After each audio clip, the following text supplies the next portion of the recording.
Giovedì 15 aprile, San Annibale. È il 105esimo giorno dall'inizio dell'anno, ne mancano 260 al termine. Il sole sorge alle 6:25 e tramonta alle 19:57. La luna sorge alle 8:08, tramonta alle 23:22.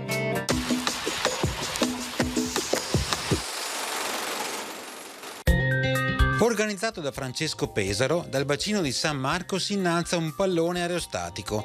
L'avvenimento viene celebrato con poemi, medaglie e dipinti.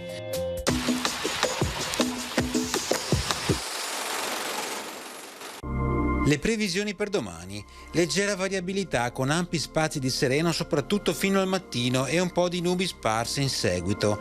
Precipitazioni generalmente assenti, salvo locali modesti fenomeni su pianura e prealpi. Le temperature minime subiranno contenute variazioni di carattere locale con prevalenza delle diminuzioni. Per le massime prevarrà un moderato aumento.